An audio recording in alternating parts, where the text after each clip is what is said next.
Well, how about that? You know, it's funny. So Jason Witten is going back to football. John, can you envision a moment where you put the pads back on?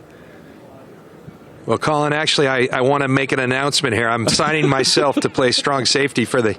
No, I'm just playing with you. That's crazy. I just heard that, and my first thought is that Witt's a good friend, but that broadcasting stuff's not so easy, right? And I know the feeling that you know what, even though football is really hard.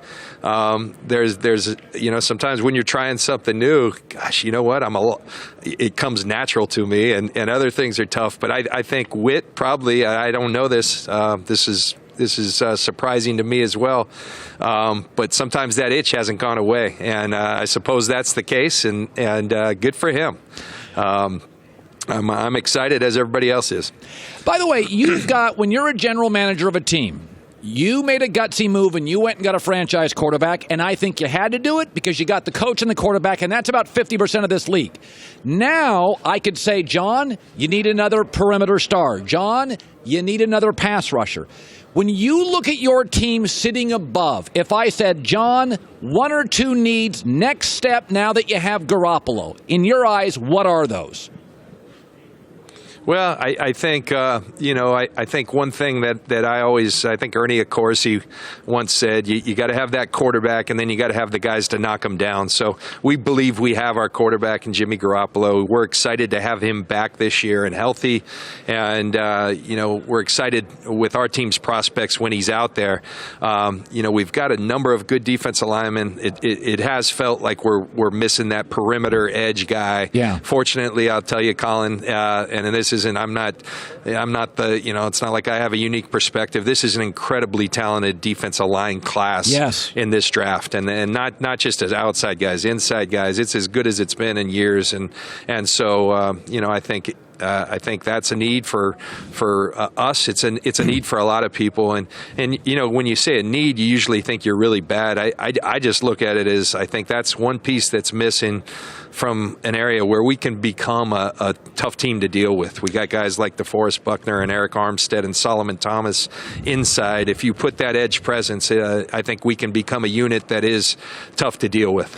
It's interesting, John, because you hit a home run at tight end with George Kittle. I mean, you hit it out of the park. I think Garoppolo's a home run. I think you took a tackle from Notre Dame that people thought you drafted too high, and I thought he was a monster. You're set there. You got a running back who can catch. You got some nice components offensively.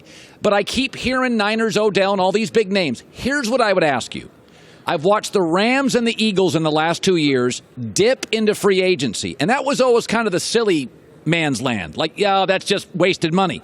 But it does feel like, John, there is a little trend in this league to play with trades more and that to do a little NBA. Go get a free agent. Rams did it, Eagles did it, and it paid off. Do you sense the culture changing in the league? I do, and as to why, I don't know. I think there's a group of general managers, and I think it's sometimes people just have to do it to make everyone else go, okay, that's not just the other sports that can do that. Why can't we do it? And so I think there's a culture, and there's a lot of conversations that go on, particularly here at Indy. It's an area where it's a place and a situation where we're all together, and so having those relationships and talking about things is a really important part of this job. But people are more inclined. We did it with Jimmy Garoppolo. There's been a number of instances here in recent years. You mentioned a couple of them, and yeah, people are more inclined to do that than ever before, and that makes this job exciting, and it also makes your opportunity to improve as a team. And hopefully, when you do those things, that it's a win-win for both sides. We know the two receivers that are out there. I mean, it's well advertised. Odell and AB. I prefer Odell. That's my personal opinion. When you're talking about free agents, you have a young quarterback. Do you think about the psychology of it? How would Jimmy G do this? How would my coach do? With stars out there, superstars, they can change a locker room. What would go about your thinking? Would Jimmy G's youth concern you? What would make you pull a trigger on something like that? Well, I think anytime you love adding great football players to your locker room. And so I don't think there's a whole lot of concern. It's just how do you make things happen? So I think we're always open to bringing really good football players in. We discuss everything when you're talking about players like that. And I'll leave it at that. Those guys are both playing for other teams right now, and they're both guys that we have a ton of respect for. But I think anytime there's an opportunity to go get somebody who can vastly improve your team, you're going to look into it and see if it is possible. By the way, kind of big news at the Combine today. You don't need a quarterback, so it's not your concern, but Kyler Murray came in at 5'10". I will say this, he's crazy fun. I mean, you don't need a quarterback, so you're not.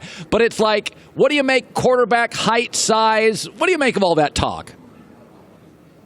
Well, I'll tell you, we didn't study Kyler a lot this year because, like I said, we have three quarterbacks we really like, Jimmy and Nick Mullins and C.J. Beathard. But I tell you, for enjoyment, I find myself often now just throwing him in. It is fun to watch, and he is an electric talent. I had a chance to meet the young man. He came up to me on the street in Atlanta down at Super Bowl. I could have told you that. I knew it wasn't going to be 5'9". I didn't know what it'd be.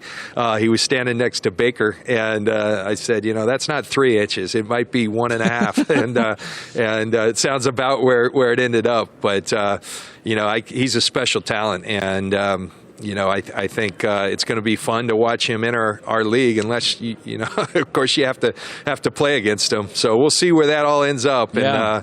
And he is an extremely good football player. Finally, John Lynch, former Niner Fox broadcaster. Now he is running a former NFL player, I should say, with Tampa, 11 years, Denver 4, and now the Niner GM. Finally, you have the number 2 pick. I don't consider you in full rebuild mode because I think you would have won 8, 9, 10 games last year with Jimmy G starting.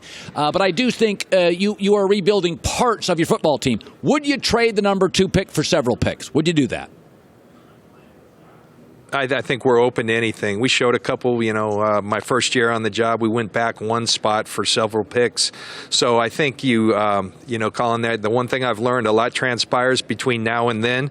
And, including, hey, do we fall in love with the player that said, you know what, we're silly if we move out of it. And, the reason some people say, well, why don't you already know that? Well, your coaching staff just finished a season. Now they're jumping in.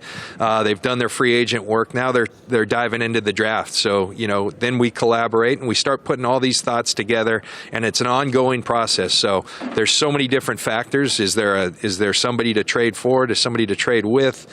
Can you agree on a value? All those things. But yes, you have those thoughts. You go through different scenarios, and then the draft happens, and that's when all the fun starts.